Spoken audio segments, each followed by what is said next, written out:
Muy buenas tardes para todos. Es un privilegio para mí poder estar aquí en esta tarde-noche del 25 de marzo del 2021.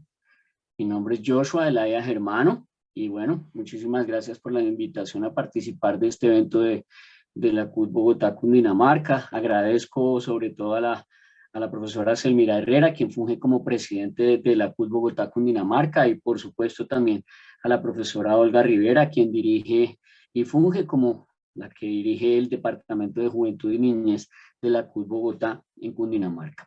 La idea básicamente de esta tarde es hacer un análisis en el cual pues abordé dos textos, y a partir de esos dos textos que se convierten como en un genérico, hacer un análisis en desglose técnico como perito. Funjo como perito experto en legislación educativa hace 16 años. Luego entonces lo que voy a hacer es un análisis en desglose técnico de estos dos documentos que me suministran y que pues en buena fe yo obtengo para poder hacerles un análisis concienzudo muy minucioso, y a partir de ahí generar algunos aspectos importantes que considero que deben saber ustedes, no solamente en la CUT Bogotá Cundinamarca, sino en todo el país, no solamente los educadores, coordinadores y orientadores, sino también los rectores y los directivos. Es importante que tengan esa información bien precisa, bien puntual, bien contundente. Entonces, sin más preámbulos, básicamente la idea es abordar el tema de la manera más concreta, de la manera más precisa, y lo importante allí es primero que usted entienda que hay factores de comorbilidad que van a ser tenidos en cuenta para eximirlo de ir a una presencialidad, que es importante que usted lo sepa. Entonces, hay la resolución 00222 del 25 de febrero del 2021 y hay la resolución 00223, las dos están de la misma fecha. Entonces, ambas están dirigidas a la contención y la transmisión del virus. Entonces, es importante que usted sepa qué dicen las dos, y es importante de dónde se puede agarrar usted. Primero, pues, el aspecto de la comorbilidad, y en segundo lugar, pues entender usted lo que tiene que hacer referencia a los mayores de 60 años. Entonces, los mayores de 60 años, pues obviamente no van a asistir presencial allí a las instituciones educativas, porque pues obviamente hay unos lineamientos que están establecidos en el decreto 057 del 2021 que habla de ese aspecto. Por otro lado también, importante que usted sepa, bueno, del documento que tomo, lo tomé en buena fe, y digo buena fe en el sentido de que voy a hacer un análisis ponderado, voy a hacer un análisis sociojurídico de ambos documentos, en el sentido de que lo obligan a usted a ir a las aulas el 5 de abril, el 5 de abril. Luego, si lo obligan a usted a ir a las aulas el 5 de abril, entonces es importante que usted sepa qué es lo que realmente va a hacer, cómo lo va a hacer y por qué lo va a hacer. Si usted no lo tiene claro, créame que va a tener bastantes problemas, va a tener dificultades, va a tener situaciones complicadas y complejas. Entonces, en primer lugar, pues le hablan a usted de unos reportes de alternancia variable en el CIMAD, de un proceso de flexibilización curricular y de estrategias pedagógicas, le hablan incluso de la entrega de un plan de alimentación escolar o PAE, y entonces yo pregunto, bueno, ¿quién va a entregar ese PAE? ¿Bajo qué circunstancias? ¿En qué medidas de bioseguridad se va a entregar ese PAE? ¿En dónde aparece ello en su manual de funciones? Yo tengo aquí la resolución, aquí la tengo, la imprimí para poderla analizar y poder hacer una lectura juiciosita. Habla del transporte escolar, y entonces, bueno, ¿cómo es que van a garantizar en el transporte escolar 1 metro por estudiante? Es una buena pregunta. ¿Cómo es que van a garantizar 1 metro por estudiante? Y por otro lado, pues me mandaban como 7, 8 videos algunos profesores de otras ciudades, en donde me decían, doctor Joshua, mire lo cándidos y lo ignorantes que se vuelven los profesores a veces, y lo cándidos y lo ignorantes en que caen en ese juego que se les está suministrando. Y entonces me enviaban unos videos en donde a la entrada del colegio, de los colegios que ya entraron a la presencialidad y que ya están en la alternancia, allí en la entrada de esos colegios, en el andén de al frente, las peladas y los niños entonces besándose, cogidos de la mano, abrazados, el uno sentado en las piernas del otro, el uno jugando a la tuta, con el tapabocas en el cuello, manoseándose la cara, abrazándose los unos, abrazándose los otros. Entonces yo pregunto, ¿de qué sirven todos estos protocolos de bioseguridad al interior del colegio si en la mera entrada, en la sola entrada del alrededor del colegio ya se contagiaron? Algunos se ven en el video hasta compartiendo el cigarrillo, compartiendo la gaseosa. Entonces queda la pregunta en el aire, bueno, ¿y todos esos protocolos de bioseguridad ahí dentro del colegio de qué van a servir si ya se contagiaron en la pura entrada? Pero bueno, eso en sentido común solamente es una pregunta de esas tontas que a mí me gusta hacer, y ahí le dejo la inquietud. Por otro lado, habla del consentimiento informado a los padres de familia. Yo le aclaro, consentimiento informado no, eso es una autorización. Eso es una autorización por escrito. Consentimiento informado es un mero documento clínico y médico. Eso no tiene nada que ver con una autorización de que los padres envíen a sus hijos al colegio. Y bueno, vamos a hablar de todo este tema. Y la idea básicamente es que en primera instancia usted entienda unos conceptos bien puntuales. Yo leí los dos documentos, el uno es un decreto y el otro es una resolución del municipio de Fusagasugá. Aplican porque la gran mayoría de municipios se copian de ahí, empiezan a copiarse, solamente se copian y empiezan a multiplicar esta información sin ni siquiera tomar, digamos, como unos derroteros importantes para exención de responsabilidad. Por ejemplo, en este decreto y en esta resolución que leí, pues no veo muy legítimo, el por qué no aclaran que los profesores no son epidemiólogos, ni virólogos, ni infectólogos. No le aclaran a ustedes, profesores, que usted no tiene por qué estar firmando ningún protocolo de bioseguridad ni firmando ningún comité de alternancia, porque resulta que usted no es un profesional en virología, ni en epidemiología, ni en infectología, ni mucho menos usted es un profesional de la salud, ni usted es un técnico o un profesional en riesgos de seguridad en el trabajo o en riesgos profesionales. Usted no tiene por qué estar firmando eso, deje de estar metiéndose en problemas y excediéndose en sus funciones, en una extralimitación de funciones. Este decreto y esta resolución contienen una norma disímil, viene adornada por ahí con unos artículos de la Constitución, pero solamente en el papel, porque vamos a mirar si lo cumplen y realmente no cumplen para nada. Entonces me tomé el trabajito de hacer un proceso con sentido importante, responsable. En la siguiente gráfica encuentra usted entonces los derechos de autor de esta presentación de esta tarde, de esta tarde-noche, de este 25 de marzo, encuentra usted los derechos de autor para que no se acuda al plagio, para que no haya problemas allí. Siguiente gráfica, por favor. Vamos a hacer un desglose técnico a manera de conversatorio. Hoy jueves 25, pasaditas las 6 de la tarde ya son. Vamos a ir hasta las más o menos 8 de la noche del día de hoy en este conversatorio que se titula Las responsabilidades jurídicas, la defensa del magisterio y la no alternancia. Entonces, pues, quien les habla, Joshua Elaya Germano, soy autor de 18 libros, con esta es la 3057 conferencia seminario que dicto, la número 3057, invitado, repito, por la profesora Selmira Herrera y por la profe Olga Rivera, y obviamente, pues agradeciendo a la CUT Bogotá, Cundinamarca, por su confianza y por su gentileza de haberme invitado en el día de hoy. En la siguiente gráfica, ya iniciando el tema, sin más preámbulo, entonces, vamos a hacernos unas preguntas interesantes y vamos a leer la norma y comparamos si es que de verdad se cumple, si es real que se cumple o es puro papel. Entonces nos preguntamos entonces cuáles son los fines del Estado. ¿Cuáles son los fines del Estado? Porque ahí en el decreto y en la resolución hablan que es que de los fines del Estado. Entonces, ¿por qué emergen consideraciones que solamente aparecen en el papel pero en una realidad objetiva no se cumplen?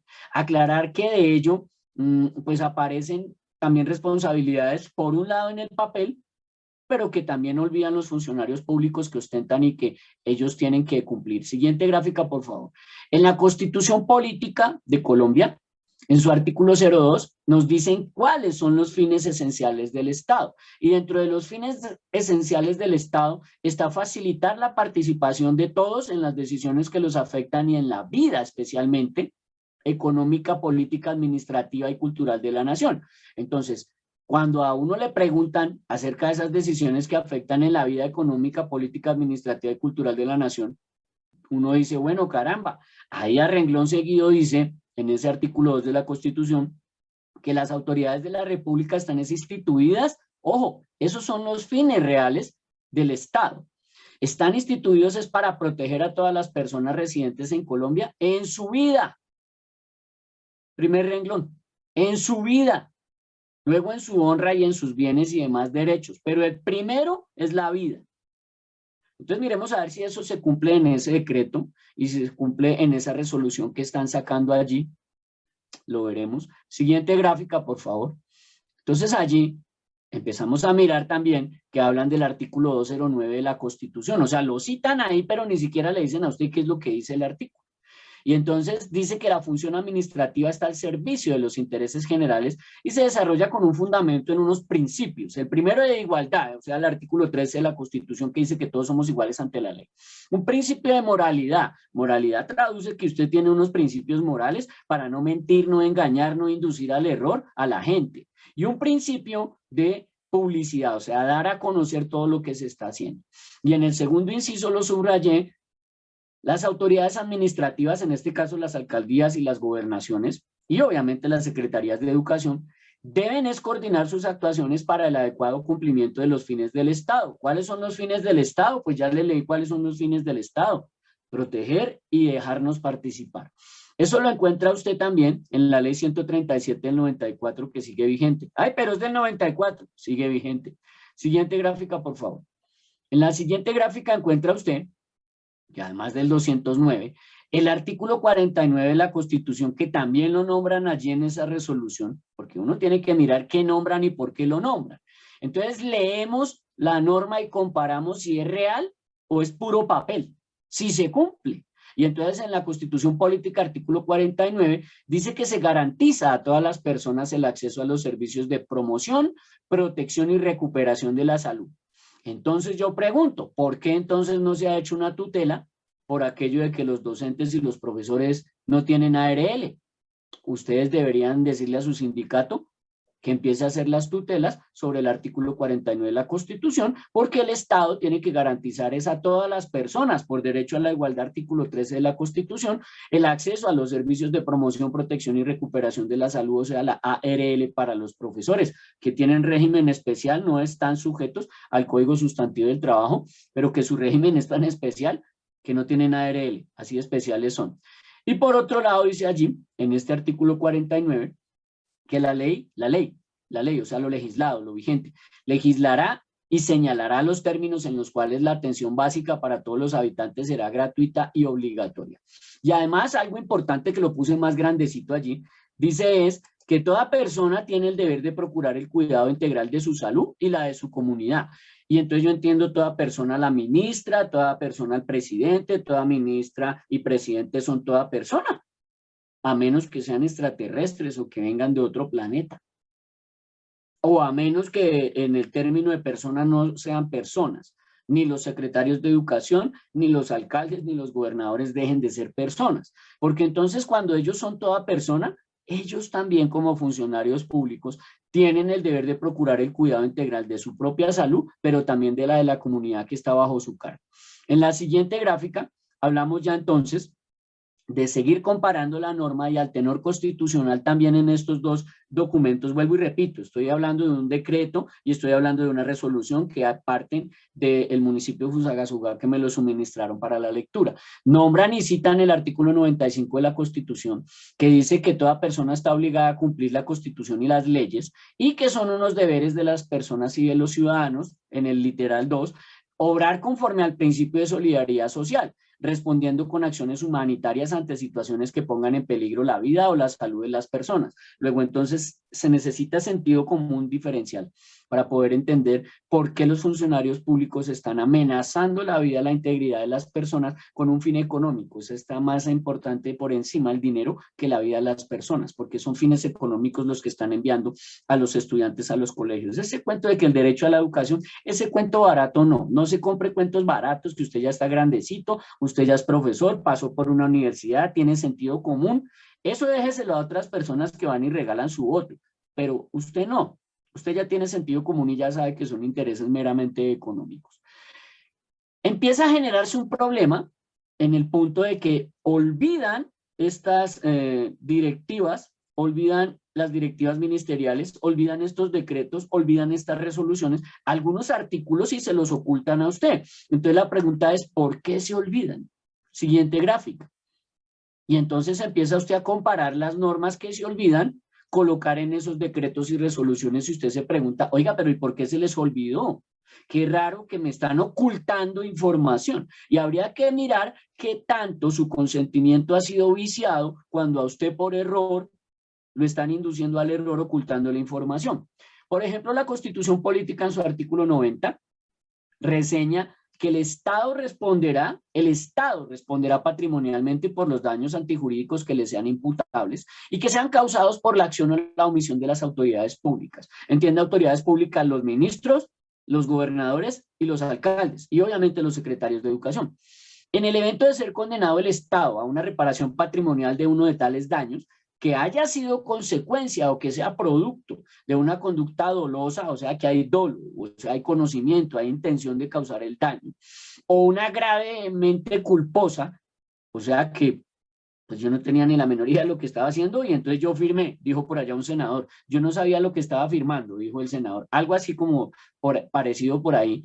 Entonces, cuando es gravemente culposa de un agente del Estado, el Estado o aquel deberá repetir contra este, es decir, que contra usted, rector, orientador, coordinador y profesor, el Estado puede repetir cuando lo demanden por estas situaciones de pandemia. La gente, ¡ay, terrorista, extremista! Bueno, esperemos 6 o 7 años cuando empiecen las demandas por reparación contra el Estado a reventar y ahí me llamarán entonces extremista y me llamarán entonces terrorista. Por otro lado, en el evento de ser condenado el Estado a una reparación patrimonial de uno de tales daños, ojo, que haya sido consecuencia de esa conducta dolosa o gravemente culposa de un agente suyo, el Estado vendrá y repite contra usted, usted lo puede encontrar en la ley 678 del 2001. Siguiente gráfica. Se les olvida también, yo no sé por qué, muy raro, se les olvida poner en estas resoluciones y se les olvida poner en estos decretos y en estas directivas ministeriales, no sé por qué se les olvida, es bastante extraño.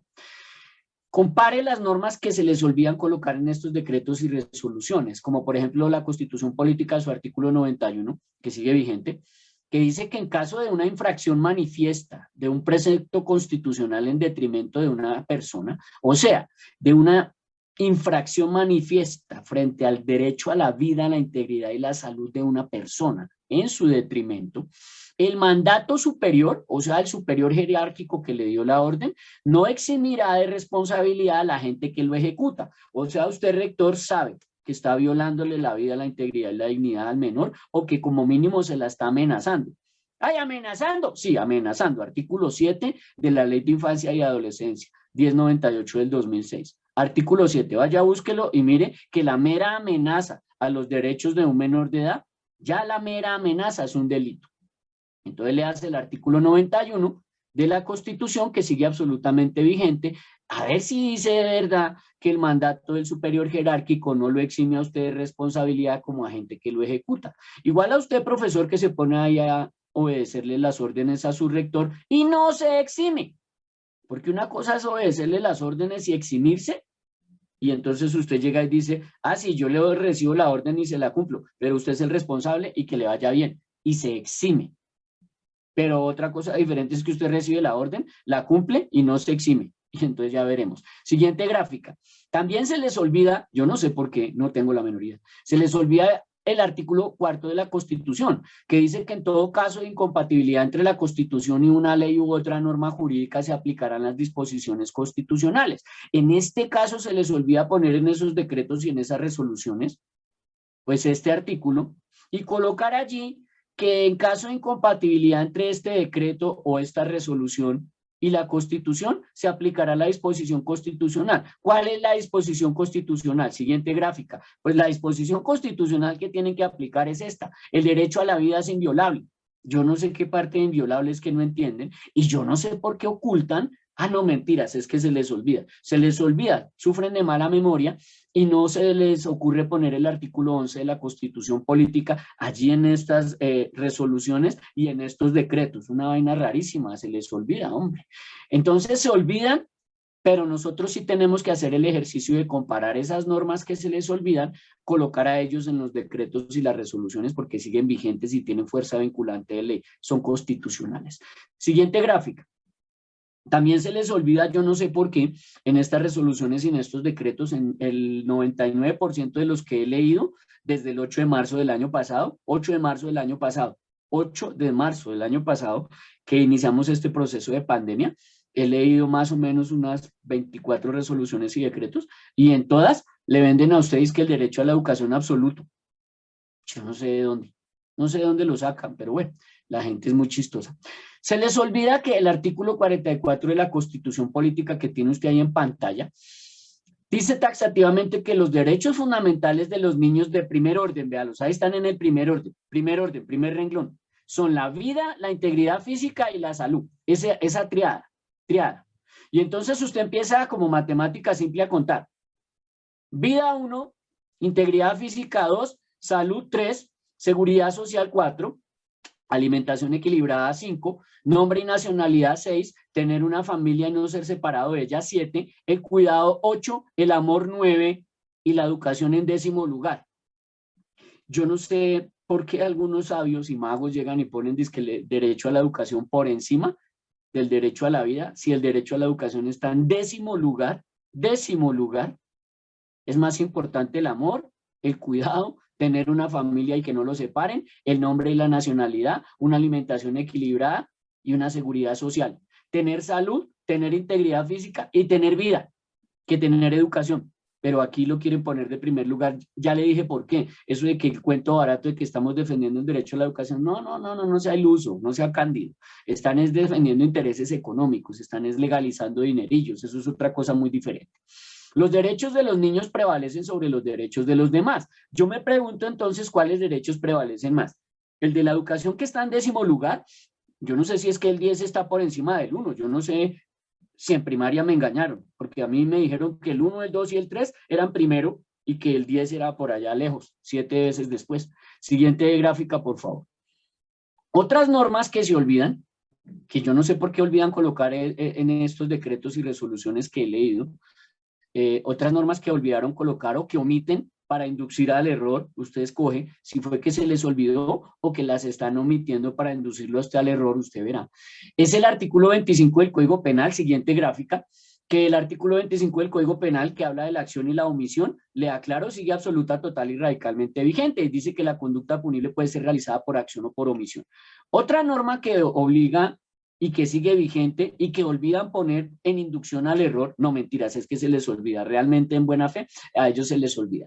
Es que el artículo 368 del Código Penal y el artículo 369 del Código Penal siguen vigentes. Siguiente gráfica. Y entonces el artículo 368 del Código Penal que sigue vigente habla de las violaciones a las medidas sanitarias. Y el 369 del Código Penal habla de la propagación de la epidemia. Entonces yo me pregunto si el artículo 368 y 369 del Código Penal siguen vigentes, ¿no le aplican a los profesores? ¿No le aplican a los rectores? ¿No le aplican a los orientadores y coordinadores? Toca que usted le mande un derecho de petición allá a la Secretaría de Educación de su municipio y le pregunte, venga viejo, ¿cuándo fue que ustedes derogaron el artículo 25 de la Constitución, el artículo 25 del Código Penal? El artículo 25 del Código Penal. ¿Cuándo derogaron ustedes el artículo 25 del Código Penal y el 368 y el 369 del Código Penal para que no me involucren a mí en un prevaricato por omisión? Siguiente gráfica. Porque es que el artículo 414 del Código Penal que habla del prevaricato por omisión también sigue vigente y dice que el servidor público que omita o que retarde o que rehúse o que deniegue un acto propio de sus funciones, primero solo le van a dar cárcel de 32 a 90 meses. Fuera de eso, una multa porque es penal. Reparación en daños y perjuicios es civil, esto es multa, es penal, multa, penal. Reparación y daños y perjuicios civil, reparación directa. Y fuera de eso, le van a generar un problema en lo contencioso administrativo, porque lo inhabilitan para el ejercicio de derechos y funciones públicas, no más por 80 meses. O sea, usted deja de ser rector 80 meses, deja de ser profesor o coordinador 80 meses y queda con el antecedente de prevaricador. Entonces, tan chévere, le van a dar trabajo en todo lado. Siguiente gráfica. ¿Por qué nunca hablan del deber de cuidado? Entonces uno empieza a decir, oiga, también se olvidan de hablar del deber de cuidado en ninguna de estas resoluciones o en estos decretos o en estas directivas del ministerio hablan del deber de cuidado, una vaina muy rara, porque nosotros tenemos que empezar a comparar esas normas que se les olvida colocar a ellos en estos decretos y resoluciones. En el siguiente gráfico aparece que es el deber de cuidado, es el artículo 2347 del Código Civil colombiano, que sigue vigente y que dice que los padres son responsables solidariamente del hecho de los hijos que habiten en su casa. Pero cuando dice solidariamente es la mitad, o sea, yo cuido la mitad y usted cuida la mitad. ¿Quién cuida la otra mitad? Pues los directores de los colegios y las escuelas que responden del hecho de los discípulos mientras están bajo su cuidado. Eso dice ese artículo 2347 del Código Civil vigente, que yo no sé si es que los rectores no lo conocen o no lo saben. Y si no lo conocen o no lo saben, gravísimo, porque imagínense que el desconocimiento de la ley no lo exime. Y entonces, ¿cómo llegaron a rectores si no conocen la legislación vigente? Todavía más delicado eso. Ahora, por otro lado, usted tiene que mirar que el deber de cuidado además sigue vigente en otros aspectos, como por ejemplo lo que ha hecho el Consejo de Estado. Siguiente gráfica. El Consejo de Estado, en una sentencia que es la hito, la más importante, la más completa en ese tema del deber de cuidado, es la 14869 del 7 de septiembre del 2004. Usted la busca así en Google. Sentencia del Consejo de Estado 14869 del 7 de septiembre del 2004. Y le dicen allí que los directores de los colegios y escuelas responden del hecho de los discípulos mientras están bajo su cuidado. Que además en dicho concepto del Consejo de Estado, en esta primera parte se precisa cómo es que efectivamente el deber de cuidado compete a las instituciones educativas y abarca todas las actividades formales y no formales y de cualquier otra índole que la institución programe u organice con los estudiantes. Luego entonces cuando su consejo directivo llega y aprueba que vuelvan a la alternancia o su rector de manera arbitraria, de manera dictatorial y de manera ilícita toma la medida o toma la actuación o toma la decisión particular, él solito, que se extralimita en funciones y viola el gobierno escolar, artículos 143, 144 y 145 de la ley 115 del 94, es violado, es vulnerado, es inaplicado, es desatendido, pues entonces usted se da cuenta que en todo momento responden según lo que dice el Consejo de Estado. Y entonces usted en todo momento responde, entonces ¿por qué esta sentencia no la ponen allí en esos decretos y en esas resoluciones así se hagan largos? Yo he visto decretos y resoluciones de 300 páginas con exposición de motivos incluida y todo. Entonces como que no le entiendo por qué lo ocultan. Porque dice aquí, pues que de cualquier índole que programe la institución. Y si usted programó la alternancia, pues ya sabe cómo es que le va. Siguiente gráfica. Que además el Consejo de Estado también dijo que el deber de cuidado subsiste también, aunque usted no lo ejerza efectivamente, si es que acaso el profesor se ausenta sin motivo legítimo. Es decir, no es que me voy a la alternancia mañana. Bueno, váyase entonces a la alternancia. No, pero pasado mañana no. Entonces, sin un motivo legítimo no fue pasado mañana, usted sigue respondiendo por los estudiantes. Así de sencillo. O el profesor que tiene comorbilidad y cree que por estar en la casa dictando clase, entonces no sigue respondiendo por los estudiantes. Sí sigue respondiendo, pero bueno, vaya, dígale a la sentencia del Consejo de Estado 14869 que no, a mí no tiene por qué pelarme a mí. Por otro lado dice que el profesor debe tener tanto la idoneidad para la enseñanza en un campo del conocimiento, como el profesor también tiene que tener una idoneidad para tomar las decisiones del caso, prever los peligros posibles que tengan los estudiantes y tomar unas decisiones a que haya lugar. Primero, para que el estudiante no se haga daño a sí mismo, o sea, no se contagie. Y segundo, para que no le ocasione un daño a algún compañero, o sea, que contagie a otro. En este caso aplica, pues, por ejemplo, los niños que van allí con su coronavirus y son asintomáticos. Entonces yo encontraba ya en la resolución y en el decreto que no, que si están sin síntomas pueden asistir al colegio. Bueno, y si están sin síntomas, pero porque son asintomáticos, no sé, ahí le dejo mi silencio, le expresa todo. O sea, pueden asistir si están sin síntomas, asistan al colegio. Y son asintomáticos. Bueno, no sé cómo carajos es que usted detecta un asintomático. En la siguiente gráfica se habla del concepto 152 del 28 de diciembre del 2017 del bienestar familiar, que también tiene aplicación acá, y habla que las instituciones y las autoridades tienen la responsabilidad del cuidado y atención de los estudiantes. Y habla de que hay 3 tipos de maltrato infantil, y me interesa hablar del último, que es el maltrato omisivo, un maltrato infantil omisivo, o sea, en el que usted omite, que se da o se materializa cuando al niño usted lo deja en una situación de abandono o de descuido que puede afectar su vida o su salud. Ya claro que el abandono es parcial o total, eso ha dicho la Corte Constitucional. Puede ser un abandono parcial o puede ser un abandono total. Ahí le dejo la inquietud. Siguiente gráfica. También se olvidan en esas normas que tenemos que empezar a comparar los mismos rectores, yo no sé, o sea, ya hablé de los que se olvidan allá en las alcaldías y las gobernaciones, ahora voy a hablar de los rectores que también se olvidan, una vaina rara, también se les olvida a los rectores. Entonces comparemos las normas que debe el rector indicarle a los acudientes o a los padres de familia para no viciarles el consentimiento, o sea, la autorización. Vuelvo y repito, consentimiento informado no, consentimiento informado es una figura clínico médica. Eso es para una amputación, para una cirugía, para un caso grave de una emergencia, si accidentó y toca cortarle la pierna o le da la gangrena y lo mata. Se sacó un ojo y le quedó un pedazo adentro, entonces le quitamos el pedazo y le ponemos uno de vidrio, o le dejamos ese pedazo ahí para que se le pudra y lo mate, o le dé una bacteria, o sea, que usted trajo a su esposa en un embarazo riesgoso y entonces, ¿qué hacemos? ¿Le volvemos a su esposa o a su hijo? Porque a los dos no podemos, ¿por cuál se decide? Y entonces ya sabe, eso es un consentimiento informado.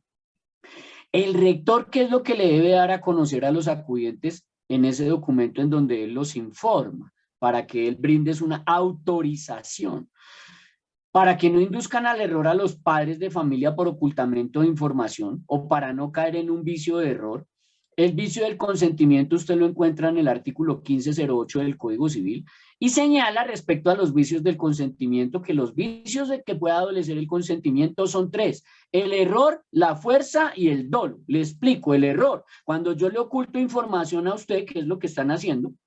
Ah, no, mentiras, perdón, es que se les está olvidando. Bueno, cuando a ellos se les olvida y le ocultan información a usted y se les olvida que esa información es vigente y entonces a usted lo inducen al error, ese es un vicio en el error de que lo inducen a usted y entonces ese vicio de consentimiento hace que esa autorización no sea válida y lo van a demandar a usted por ocultar información. Por otro lado está la fuerza. Fuerza es que yo cojo un cuchillo, un machete, un revólver y voy a su casa y le digo, bueno, fírmeme las escrituras de este lote, de esta casa, de esta finca, o ya sabe que le corto el pescuezo a usted y a sus dos hijos. Entonces eso es un vicio del consentimiento por fuerza. Y dolo, cuando el que lo está induciendo al error tiene el pleno conocimiento de que está primero el derecho a la vida, la salud y la integridad personal de las personas y en décimo lugar está el derecho a la educación, pero viene con el cuento barato de que el derecho a la educación está por encima del derecho a la vida. Ese también es el dolo y que tiene toda la intención de causar el daño. Siguiente gráfica. El rector debe comprender que, por ejemplo, usted, rector, si no informó de manera suficiente a los acudientes, a los padres de familia, entonces usted está ocultando información a los padres y a los acudientes y entonces usted está induciendo al error, que es un delito. ¿Hay delito? Sí, un delito. Está en los artículos 182, 183 y 184 del Código Penal. Usted está ocultando la información a los padres de familia y eso es un vicio de consentimiento por error. Artículo 1508 del Código Civil. ¿Qué dice además del vicio del consentimiento la jurisprudencia? Luego, entonces, en el artículo 1508 del Código Civil se señala respecto a esos vicios del consentimiento los que ya le dije, error, fuerza y dolo. Y entonces la Sala Civil de la Corte Suprema de Justicia saca una sentencia que es la 19730 del 2017, no está tan viejita, es la 19730 del 2017 que indica taxativamente, abro comillas, leo, el acto jurídico tiene eficacia y trascendencia legal en cuanto existen los elementos intrínsecos que lo condicionan, como son, por ejemplo, la capacidad, el consentimiento, el objeto y la causa lícita, y en cuanto es el caso, se hayan llenado como lo determina la ley. Y dice allí, se lo subraya en negrilla. Es evidente que si el consentimiento está viciado por alguna de sus clases o modalidades, en este caso sería ocultar información o inducir al error, pues el negocio jurídico será ineficaz. Traduce que esos dichosos disqueconsentimientos informados que ya hicieron firmar a muchos padres de familia en colegios privados, en colegios oficiales, carecerían de legitimidad, pueden ser tutelados y pueden ser demandados en lo contencioso administrativo. Siguiente gráfica, que el rector tiene que entender, rector, sí, rector, usted o rectora, bueno, usted rector o rectora, debe entender que usted está 7 veces más expuesto en lo penal, lo civil y lo disciplinario. ¡Ay, mentira! Bueno, entonces no. Usted es el que firma la matrícula, eso dice el artículo 87 de la ley 115 del 94. Usted es el representante legal de la institución, eso dice el artículo 23, 3153, literal 3 del decreto 1075 del 2015. Usted es el primer garante de los estudiantes rector, eso dice el artículo 2347 del Código Civil. Además, usted es el presidente del Consejo Directivo, el presidente del Consejo Académico y el presidente del Gobierno Escolar. Y además, el rector es el ordenador del gasto para que le caigan encima Procuraduría y Contraloría. Creo que como que esas sí son 7 razones que lo tienen más expuesto en lo penal, civil y disciplinario, pero bueno, sí soy extremista y terrorista. Siguiente gráfica. Para hablar de la exención, entonces en la siguiente gráfica yo le tengo que aclarar a usted que el rector en primer lugar, pero todos ustedes profesores, orientadores, coordinadores, educadores, administrativos que nos ven hoy, usted tiene que acudir a la exención. La exención es eximirse de la responsabilidad, hacerse a un lado de esa responsabilidad. Y usted tiene que elevar y radicar las actas de exención de responsabilidad primero que nadie, el rector, pero el rector y después todos los demás. Porque el rector que desconozca o que afirme, ojo lo que le voy a decir, ese rector que desconoce o que afirma que las actas de exención no sirven para nada, que no son legítimas, que no son viables, por ahí yo he escuchado unos disque jurídicos, y que dicen ser disque constitucionalistas, y yo digo, si eso es ser constitucionalista, me imagino un analfabeto. Dicen que las actas de exención no sirven para nada. Cuando usted sale con ese cuento barato de que un acta de exención no sirve para nada, usted está diciendo que no valen, que no están legítimos, que son basura. Los artículos 4, 11, 44, 90 y 91 de la Constitución que le leí arriba. Usted está diciendo que los artículos 7, 50 y 51 de la ley 137 del 94 que están vigentes son basura. Usted está diciendo que el artículo 32 del Código Penal son basura. Usted está diciendo que el artículo 2347 del Código Civil en su inciso final es basura. Y usted está diciendo que los artículos 8, 9, 10, 14, 17, 18, 20, literal 1, 39, literal 1 y 44, numeral 4, literal 4 de la Ley de Infancia y Adolescencia son basura. O usted está diciendo que usted es un perfecto ignorante de las normas, que usted no tiene idea de la normativa ni constitucional, ni penal, ni civil, ni de Ley de Infancia y Adolescencia vigentes. Eso es lo que usted está diciendo cuando dice que las actas de exención de responsabilidad no aplican. Usted lo que está dando a entender es que usted no sabe ni dónde está parado. Siguiente gráfica. Usted tiene que mirar obligatorio, elevar y radicar esas actas de exención de responsabilidad, primero que nadie el rector y de ahí para abajo todos los funcionarios, porque el rector que desconoce o que afirma que las actas de exención de responsabilidad no sirven para nada, que no son legítimas, que no son viables, es una persona que desconoce por completo que la resolución 00222 y 00223 del 25 de febrero del 2021, que la semana el Ministerio de Salud y del Interior, son un acto administrativo que son de obligatorio cumplimiento y que en el momento en que se vuelve una orden legítima, de momento en que se vuelve una orden legítima y dice ordena ipso facto, se activa el artículo 32 del Código Penal colombiano. Cuando usted dice que las actas de exención no sirven, que no aplican, como salió por allá a decir del presidente de un sindicato, qué vergüenza, si ese es el presidente, ¿cómo será el sindicato? Diciendo que eso no sirven para nada. Usted es un ignorante que no tiene la menor idea ni siquiera de qué es lo que dice el artículo 32 del Código Penal colombiano. Y si usted ignora, si usted desconoce, si usted es un ignorante de la ley, ¿para qué se pone a hablar de lo que no sabe? Lo único que hace es caer en ridículo. Quédese callado. No sea que esté induciendo al error a otro por ahí, y eso es un delito. Artículos 182, 183, 184 del Código Penal. ¡Extremista! Bueno, entonces no, siguiente gráfica. Eso es gravísimo que usted no conozca la normativa de ley, es gravísimo que usted no conozca qué es una exención de responsabilidad, porque el desconocimiento de la ley no es un eximente de cumplirla. Usted no me sale con el cuento de que yo no sabía. Porque inducir al error es un delito. ¡Ay, extremista! Bueno, entonces no, vaya diga al extremista al artículo 182 del Código Penal, siguiente gráfica, que habla del constreñimiento ilegal y que dice que aquel mayor de 18 años que fuera de los casos especialmente previstos como un delito, constriña a otro a hacer, a tolerar u omitir alguna cosa, le van a dar prisión de 16 a 36 meses. Que lo constriña a usted a hacer o a tolerar o a omitir alguna cosa.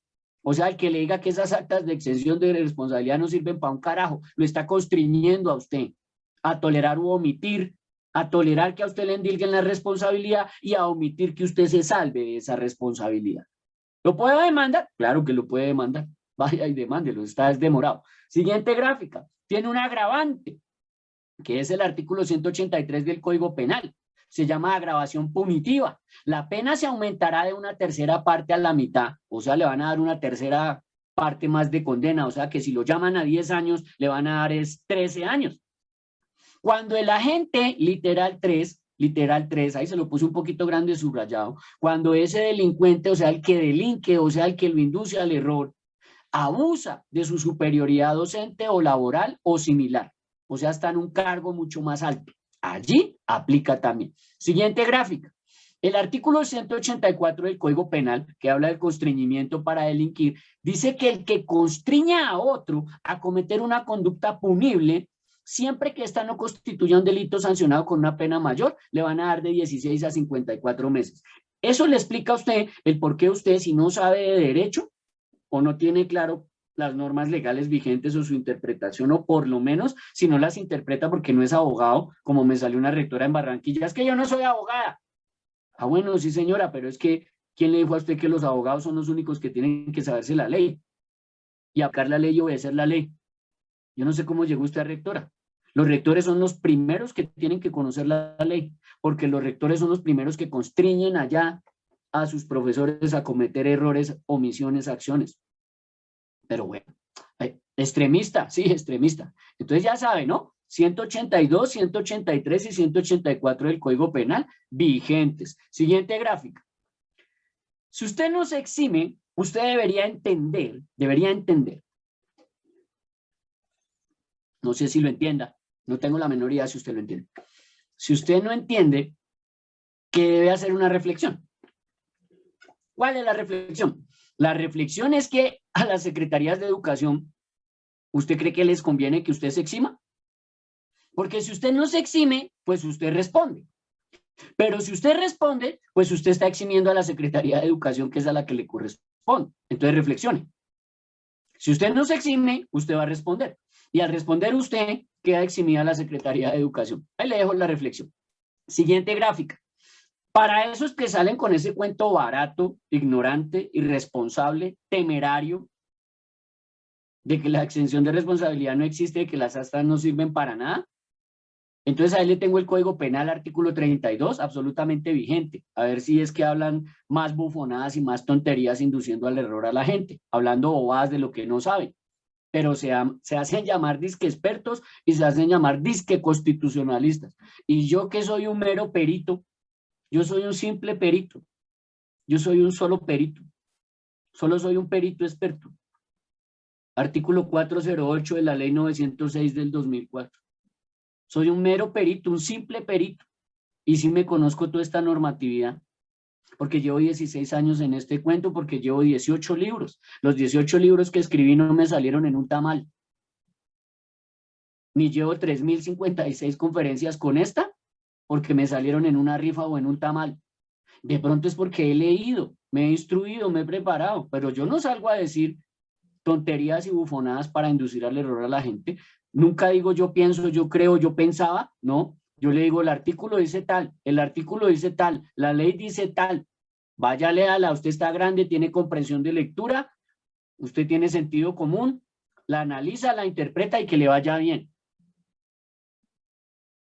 Yo no necesito decirle a usted qué es lo bueno y qué es lo malo, usted ya es mayor de edad, ya está grandecito. El Código Penal en el artículo 32, cuando habla de la ausencia de responsabilidad, dice que no habrá lugar a responsabilidad penal. Hablo de lo penal, ya ahorita le hablo de lo civil. Lo penal, en los eventos de caso fortuito y fuerza mayor, pues le aclaro que un caso fortuito se llama coronavirus, eso no lo planeó nadie, y hasta que no se compruebe jurídicamente que lo planeó China y le lleguen demandas por trillones de dólares, eso es un caso fortuito.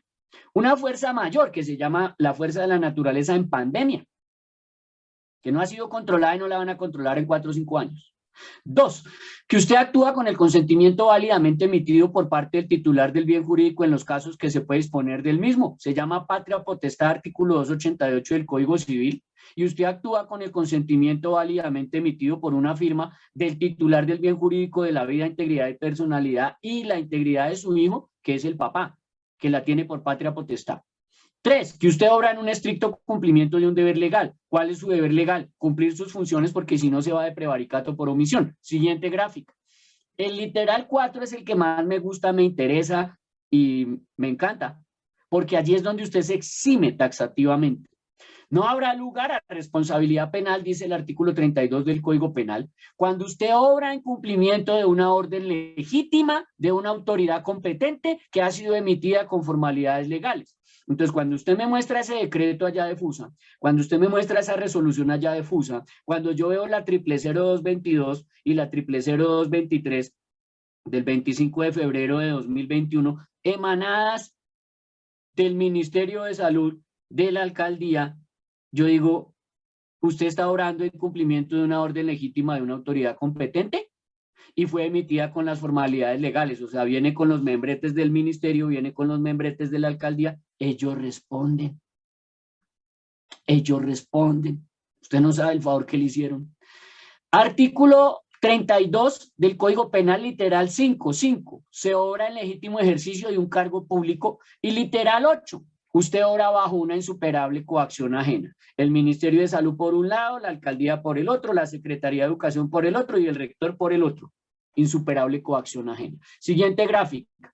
El Código Civil tiene también cómo eximirlo para aquellos ignorantes y bufones que hablan estupideces y tonterías de que las actas de exención de responsabilidad no sirven para nada. Se nota que no conocen el artículo 2347 del Código Civil en su inciso final, que dice que cesará la responsabilidad. ¿Cuál responsabilidad? Pues civil, daños y perjuicios. ¿Cómo cesa? ¿Cómo se elimina? ¿Cómo se va? ¿Cómo le da coronavirus y se muere? Si con la autoridad y el cuidado que su respectiva calidad les confiere y prescribe, ya sea a los directores de los colegios o a los padres de familia, vuelvo y le repito, cuando el estudiante está en la casa o por la calle, responde el papá. Pero cuando el estudiante está en alguna actividad programada por el colegio, sea presencial en el colegio o no presencial, pero programada por el colegio, responde el rector. Pero dice acá que prescribe si no hubieran podido impedir el hecho. Entonces viene el rector y dice, no, es que yo no puedo impedir el hecho porque me dieron una orden legítima que si yo no la obedezco, prevaricato por omisión, abandono del cargo y fraude a resolución. Listo. Siguiente gráfica. Entonces debe el rector o el educador ilustrar al padre de familia o acudiente que el tal consentimiento informado es una figura clínica, médica y jurídica y que nunca tiene una aplicación a la alternancia educativa. Que es usted rector o rectora, usted docente, usted profesor, usted orientador, coordinador, el que le debe informar a los padres de familia y a los acudientes con suficiencia, porque eso es lo que lo obliga la Corte Constitucional en sentencia T de tutela 401 del 94, informar con suficiencia es no ocultarle información. Y usted no le oculta información acerca de los artículos 4, 11, 44 de la Constitución Política, usted no le oculta que existe el artículo 25, 368 y 369 del Código Penal y que siguen vigentes, usted no le oculta que está el artículo 23, 47 y 288 del Código Civil que siguen vigentes, usted no le oculta al padre de familia que lo tienen del cuello los artículos 8, 9, 10, 14, 17, 18, 20 literal 1 que habla de la abandono, en este caso parcial, 39 literal 1 que habla de que tiene que proteger su vida de cualquier fenómeno que lo pueda vulnerar, y el artículo 44 es su literal 4 de la ley de infancia que tiene al padre de familia encuellado porque él es parte de la comunidad educativa, según el artículo 6 de la ley 115 del 94. Vuelvo y le repito, yo nunca hablo de mi criterio, ni de lo que yo creía, ni de lo que yo pensaba. Yo le nombro los artículos de ley, su merced va y los busca, va y los lee en comprensión de lectura, ahí está mi discurso. Yo no necesito que usted esté de acuerdo con mi discurso. Me decían 3 profesores las pasadas en un Zoom, ay, yo no estoy de acuerdo con usted. Le digo, y a mí me importa un poco. ¿Quién le dijo a usted que a mí me importa si usted está de acuerdo conmigo o no? Usted con que esté de acuerdo es con la ley, hermano. Conmigo, ¿para qué quiere estar de acuerdo? Es que yo no vine a ser amigos. Usted lo que tiene es que estar de acuerdo con la ley, leer la ley, interpretar la ley, aplicar la ley. Si en su interpretación la aplicó mal, de malas. La ley es de múltiple interpretación, aplicación una. Entonces no necesito que usted esté de acuerdo conmigo. ¿Quién le dijo a usted que estar de acuerdo conmigo lo va a liberar de una cárcel? O de acuerdo conmigo o no de acuerdo conmigo no lo van a imputar. Si usted se está metiendo con los derechos de menores de edad, ¿de qué me está hablando? Bájese de esa nube. Que usted esté de acuerdo con mi discurso o no esté de acuerdo con mi discurso me tiene sin cuidado. Y usted lo que tiene que estar es de acuerdo con la ley, con el tenor de la ley, armonioso con la ley. Pare de contar. Usted lo que tiene que aclararle a los padres de familia es que en el artículo 44 de la Constitución, cuando redactaron la vida, la salud y la integridad personal, la redactaron en el primer orden y en el primer renglón, mientras que el derecho a la educación la redactaron en número 10 de relevancia. No esa basura mentirosa que es que el derecho a la educación está por encima de la vida. Yo no entiendo ese concepto. A este punto, siguiente gráfica, ¿entiende usted que es el padre de familia en uso de una atribución que se llama la patria potestad consagrada en el artículo 288 del Código Civil y también en el deber de cuidado consagrado en el artículo 2347 del Código Civil? Es el padre de familia en su patria potestad quien ha decidido enviar a su propio hijo o hija a que se contagie en el colegio. Segundo, ¿quién le ha dicho a usted que un protocolo de bioseguridad es garantía de contagio cero? Si alguien a usted le dice que un protocolo de bioseguridad es garantía de contagio cero, que se lo haga por escrito con la firma y la huella. ¿Quién le dijo a usted que es que las 7, 8 vacunas que trajeron allá para hacer su circo mediático, que esas 7, 8 vacunas que tienen allá para hacer circo mediático, ya, inmunidad de rebaño? Hombre, no sea cándido, inmunidad de rebaño es más del 65% de la gente vacunada y con las vacunas que trajeron no van a vacunar al 12% de Colombia. Pero bueno, siga ahí comiéndose ese caldo. Pero quien le diga a usted que la vacuna es garantía de contagio cero, también que se lo haga por escrito con la firma y la huella. ¡Ay, fue el alcalde! No, eso no es hablando paja, como salieron allá unos alcaldes de Soledad Atlántico y de otros municipios por allá maravillosos. No, eso no es salir a hablar paja. Eso es con un documento por escrito en donde ellos plasman su firma y su huella, de que ellos están diciendo eso, de que hay garantía de contagio cero y chao y nos vemos. Siguiente gráfica. No debe, usted no debe violar el deber de cuidado y desconocer la ley de infancia y adolescencia que sigue vigente. Nótese que nunca nombran la ley 1098 de 2006 en sus tales decretos y sus resoluciones. Por ningún lado la he visto, no la he leído, muy raro. Se les olvida nombrarla, oiga, qué raro, ¿no? Raro. Raro que no le lean a usted, siguiente gráfica, que el artículo 17 de la ley de infancia y adolescencia que sigue absolutamente vigente, dice que los niños, las niñas y los adolescentes tienen el derecho a la vida, a una buena calidad de vida y a un ambiente sano. Creo que no necesito explicarle ese artículo. Siguiente gráfica. En el artículo 18 de la ley de infancia, que está allí en la gráfica que acaba de entrar, habla del derecho a la integridad personal y el maltrato infantil. Y en primer lugar, en el puro primer lugar, habla perfectamente del maltrato infantil y dice que se entiende por el maltrato infantil es toda forma de ¿qué? Descuido, omisión o trato negligente por parte de los padres o representantes legales o cualquier otra persona, y cualquier otra persona es usted, profesor, cualquier otra persona es usted, profesor. Ahora, dice que los niños tienen, y las niñas y los adolescentes, es derecho a ser protegidos contra todas las acciones o conductas que les causen muerte, daño o sufrimiento físico. No sé en dónde dice ahí que tienen derecho a ir al colegio, a que les causen muerte, daño o sufrimiento físico. No lo leo por ahí. Siguiente gráfica. Le ocultan, no le dan a conocer a los padres de familia. Muy raro, eso muy raro. No lo leo en ninguna de las resoluciones, no lo he leído en los decretos. Le ocultan a los padres de familia el artículo 39, literal 1, que dice protegerles contra cualquier acto que amenace o vulnere su vida y su integridad personal. Protegerles contra cualquier acto. Ahí no dice que los mate, solamente dice que amenace o que los vulnere en su vida. La sola amenaza, artículo 7 de la ley de infancia y artículo 39 de la ley de infancia, la mera amenaza ya es un delito. Qué raro, ¿no? No lo he visto yo en en ninguna de las resoluciones. Siguiente gráfica. El artículo 44 de la Ley de Infancia y Adolescencia, que es el más importante a seguir por todos ustedes educadores, que tampoco lo he visto en ninguna de las resoluciones ni de los decretos que sacan ahí en sus consideraciones. Ve, qué raro. Muy raro que se les olvida poner en las consideraciones la Ley de Infancia y Adolescencia cuando las decisiones van dirigidas a menores de edad. Una vaina rara, ¿no? Este país es de locos. Ley 1098 del 2006, artículo 44. Obligaciones complementarias de las instituciones educativas. Los directivos, ya subió al bus a los rectores y a los directores de los colegios rurales. Y los docentes, ya los subió a usted al bus. Ay, soy ese orientador. No, usted es un docente con funciones de orientación. Ay, yo soy ese coordinador. No, señor, usted es un docente con funciones de coordinación. Entonces ya se subió al bus. Los directivos y los docentes de los establecimientos educativos y la comunidad educativa. Ahí se la subrayé, comunidad educativa. Ahorita le digo quiénes son la comunidad educativa. Pondrán en marcha mecanismos para, verbo rector, garantizar. Ahí no dice garantizar la mitad, 3/4 o 1/3, dice es garantizar. Cuando usted le dice garantizar es todo, total, completo, absoluto, radical.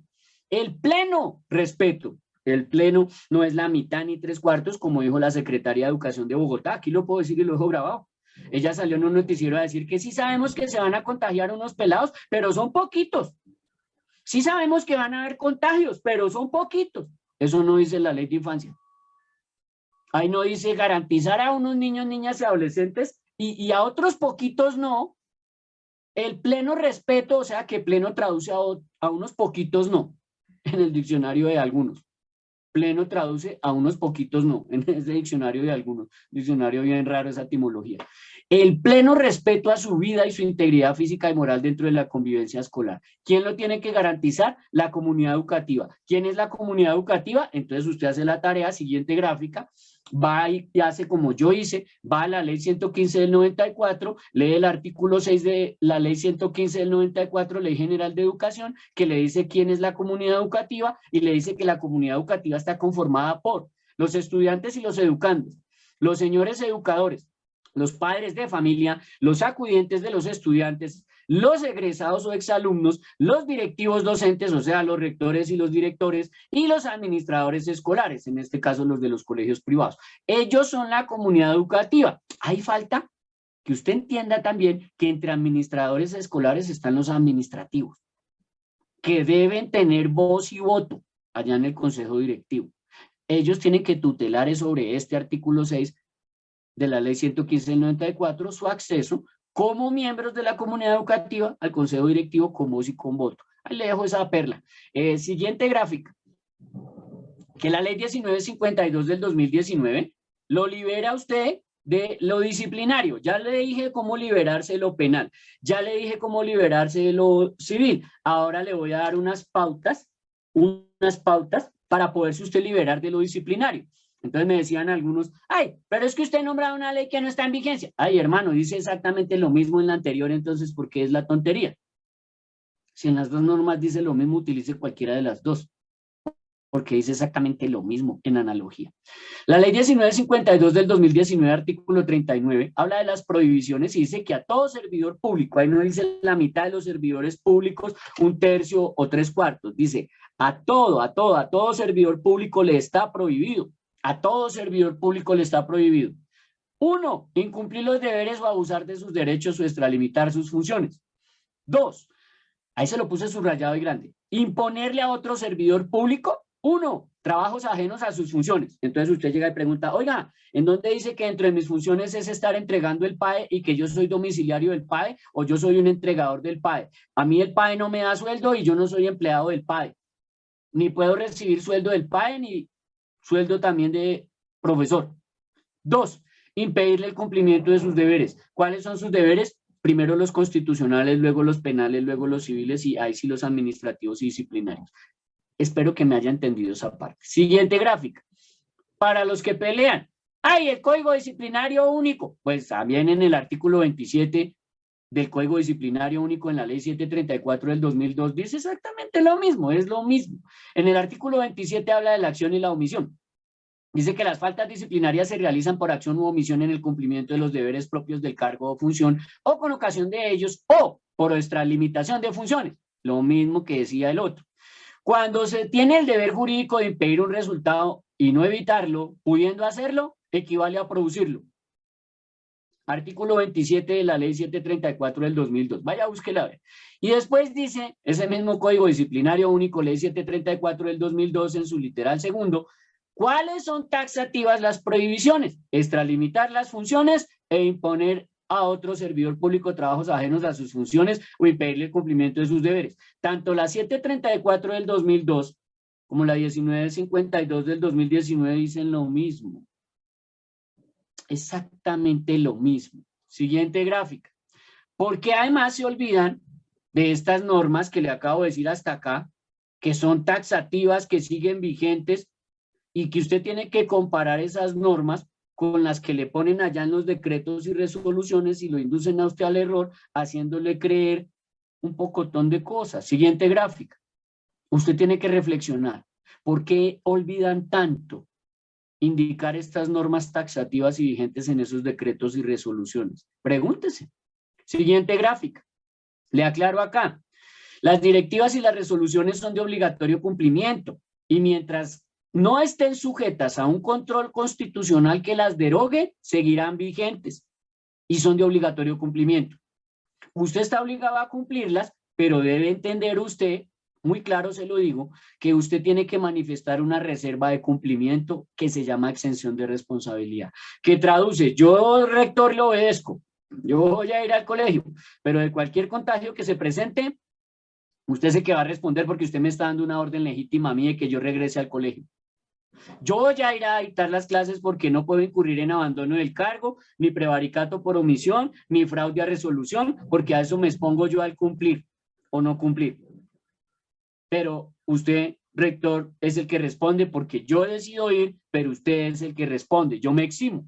Entonces las actas de exención de responsabilidad, usted verá si aplican o no. Usted verá si entra al discurso de esos ignorantes bufones que hablan tonterías, porque yo a veces me pregunto cosas tontas.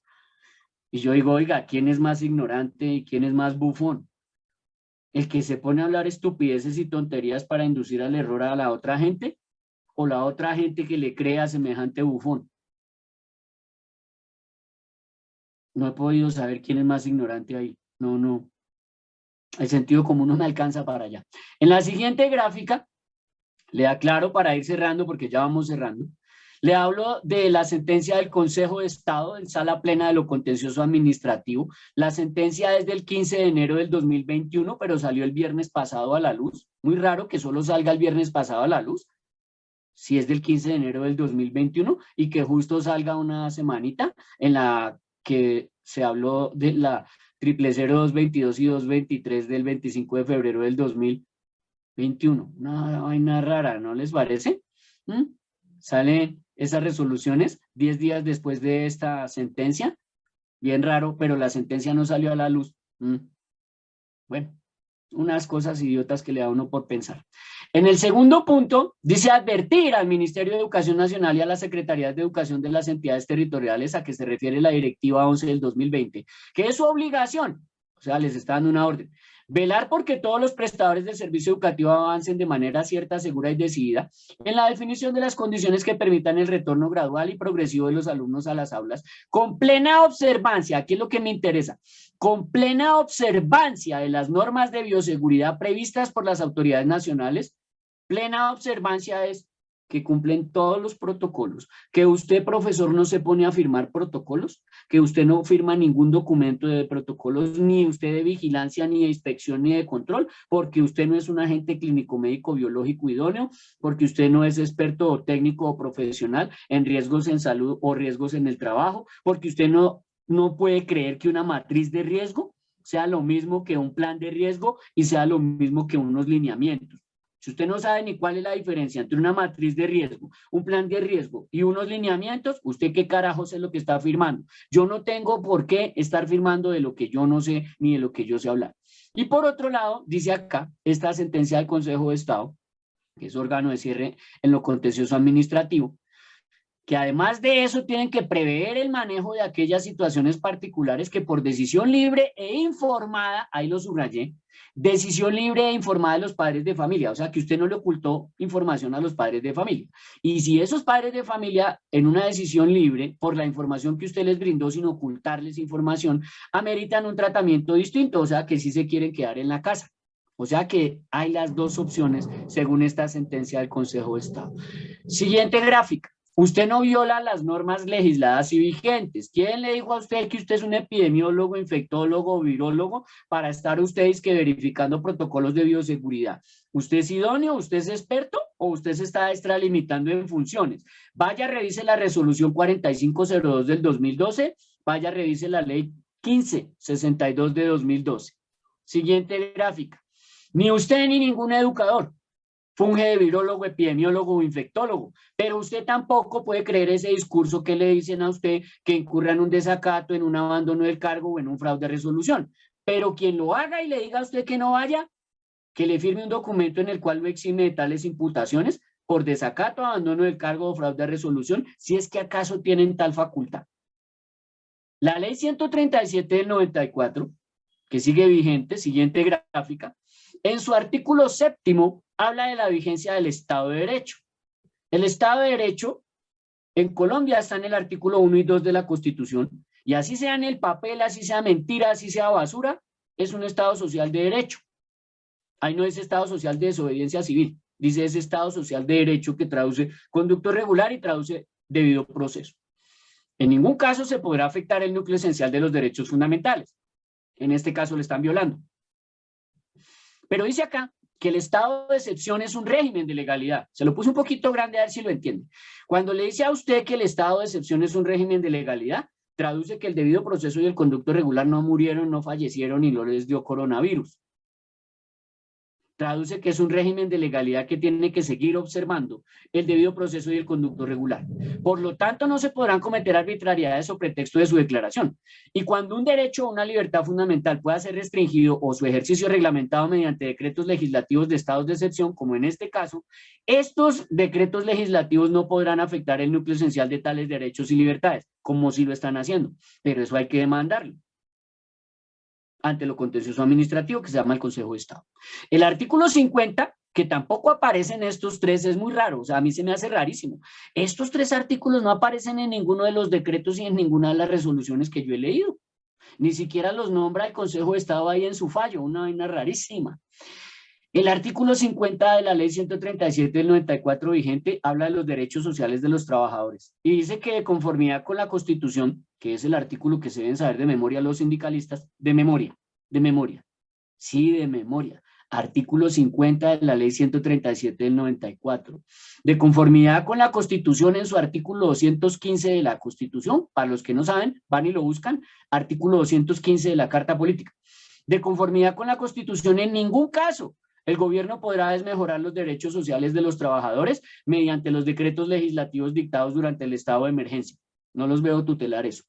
Y el artículo 51 de la ley 137 del 94, que habla de la indemnización de perjuicios, dice que el Estado será siempre responsable por los excesos en la utilización de las facultades previstas en la presente ley, sin perjuicio, o sea que sigue respondiendo el Estado civil, penal o disciplinariamente a través de sus servidores públicos. A través de sus servidores públicos. Ay, ¿usted es servidor público? Ajá, entonces responde a través suyo. Sí, señor. ¿Usted responde en lo civil, en lo penal y lo disciplinario? A ver si no se exime. Eso no se exima, ¿qué para qué? Siguiente gráfica. La desobediencia civil. Si existe, si aplica, si es procedente, ¿al fin qué? Entonces yo le respondo. Si existe, si aplica y si es procedente. Pero cuando usted realmente ha cumplido un debido proceso y un conducto regular, porque usted ha tenido desde marzo del 2020 un año, usted ha tenido un año para poner la queja, para hacer el derecho de petición, para irse a la tutela, los conceptos que pueden pedir los sindicatos, a la Defensoría le piden concepto, a la Procuraduría le piden concepto, a la Personería le piden concepto, al Consejo de Estado se van con un acto administrativo, y ahí sí, como quinto lugar, después de haber cumplido los otros 4 durante ese año, ahí sí usted se va en desobediencia civil. Y usted va y revisa el artículo 1 constitucional y va y revisa los 3 artículos que le acabo de leer. el 7, 50 y 51 de la ley 137 del 94, que dice que el estado de excepción es un régimen de legalidad. Siguiente gráfica. Para cerrar y para despedirme en esta tarde, ya noche, para despedirme en esta noche de este 25 de marzo, gracias a la invitación, muchísimas gracias a la invitación a la CUT, Bogotá, Cundinamarca, por su confianza en este suscrito servidor. ¿Qué se busca con las actas de exención? Pues usted busca desarmar una carpeta con los recibidos de la erradicación o de los pantallazos del envío que usted hizo por correo electrónico, o si lo quiere enviar por un correo certificado. Entonces usted guarda la pestaña que le dan allá en la empresa de envíos. De manera que usted lo que tiene es un acervo probatorio de que usted no consintió, usted no aceptó y usted se opuso o que usted objetó tanto la directiva 16 de octubre del 2020 como la resolución 00222 del 25 de febrero del 2021, que son las que lo envían a la presencialidad. ¿Por qué? Porque si usted no objeta, si usted no repele, si usted no declara una reserva en esa aceptación, entonces ese acto administrativo que está en la directiva 16 de 2020 y en la resolución 00222 del 2020, resolución 00222, ahí hay un error de digitación, de 2021, resolución 00222 de 2021, febrero 25, cobrarán vigencia como acto administrativo y usted ya no se podrá eximir después. Siguiente gráfica. ¿Esperamos una respuesta? No, no espere usted una respuesta. Es de carácter optativo que le respondan, y pueda que le respondan o pueda que no le respondan. Aquí lo esencial y lo vertebral no es que le respondan o sí le respondan. Lo vertebral y lo esencial es que usted tenga el radicado o la copia del pantallazo o la tirilla del envío de la empresa de envíos o la empresa de enviar las cartas y eso y de los documentos, y que usted tenga esas pestañitas o esos elementos materiales probatorios de que usted radicó ante los organismos de control y vigilancia, inspección o persecución como una prueba material documental y como prueba o material de acervo probatorio. ¿Cuándo radica? Pues usted procura radicar ayer, ¿no? Ay, doctor, ayer ya pasó. Sí, ayer tenía que haber radicado, sí, señor, porque usted lo tiene que hacer en la inmediatez y hacerlo lo más pronto posible, y tiene que guardar, obviamente, muy bien resguardados esos recibidos, porque eso le revientan en 4, 5 y hasta 6 años. Eso ahorita no, 5 o 6 años, cuando empiecen todas las demandas. Va a ver que sí. Y entonces, usted radica antes de, porque después de que el contagio y después del estudiante muerto, ¿ya para qué? O sea, usted va a ir a eximirse después de que el estudiante ya se contagió. Usted se va a eximir después de que el estudiante ya está muerto. Qué chévere, sí, claro. Siguiente gráfica. Además, hasta este punto, para cerrar y para despedirme, y nos vamos al panel de preguntas, que además emerge taxativo y preciso que en una confianza legítima, que es un principio constitucional vigente, usted recibió fue una orden estricta, un aval y una autorización de parte del Ministerio de Salud y del Interior a través de una resolución 00222 del 25 de febrero del 2021, a través de un decreto municipal y a través de unas resoluciones adicionales que van a sacar todas las alcaldías y todas las gobernaciones para que usted cumpla ese, con base también en la estructura del fallo del Consejo de Estado. Luego entonces se desprende que eso emerge responsable como una orden legítima. Y al ser una orden legítima, usted ha recibido un acto administrativo a través de una resolución o de un decreto o de una norma legislada, que por ejemplo en el caso de la 00222 del 25 de febrero del 2021 aparece en su literal 2.3 que taxativamente señala, abro comillas, leo taxativo. Ordenar, ahí lo puse un poquito pequeño.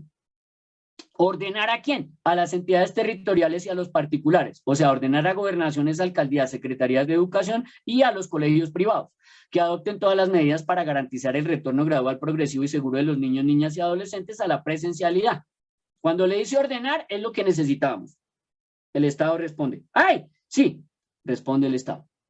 Responde el Estado. ¿Por qué? Porque el Estado dio la orden.